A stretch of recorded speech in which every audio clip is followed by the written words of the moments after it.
القرآن من أعظم أسباب النجاة من عذاب القبر.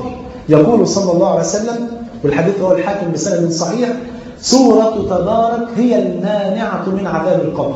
ودي بقى وصيتي لكل أخت فاضلة ربنا يحفظها، اوعي تنامي أي ليلة من قبل ما تقري سورة تبارك. هتكلفك قد ايه وقت؟ 3 دقايق مش أكتر من كده، 5 دقايق. 5 دقايق تكون سبب نجاة الإنسان من عذاب القبر. والله ده قول الصادق صلى الله عليه وسلم: سورة تبارك هي المانعة من عذاب القبر. طيب أصبح القبر ما شاء الله روضة من رياض الجنة ونجونا من عذاب القبر، طلعنا يوم القيامة محتاجين شفاعة.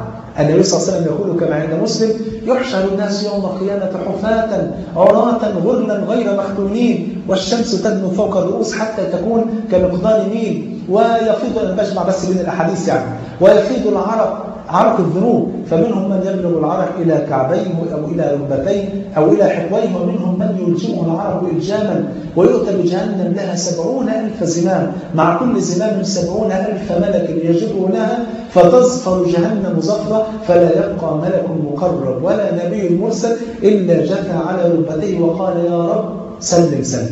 في اللحظة دي تأتي الشفاعة.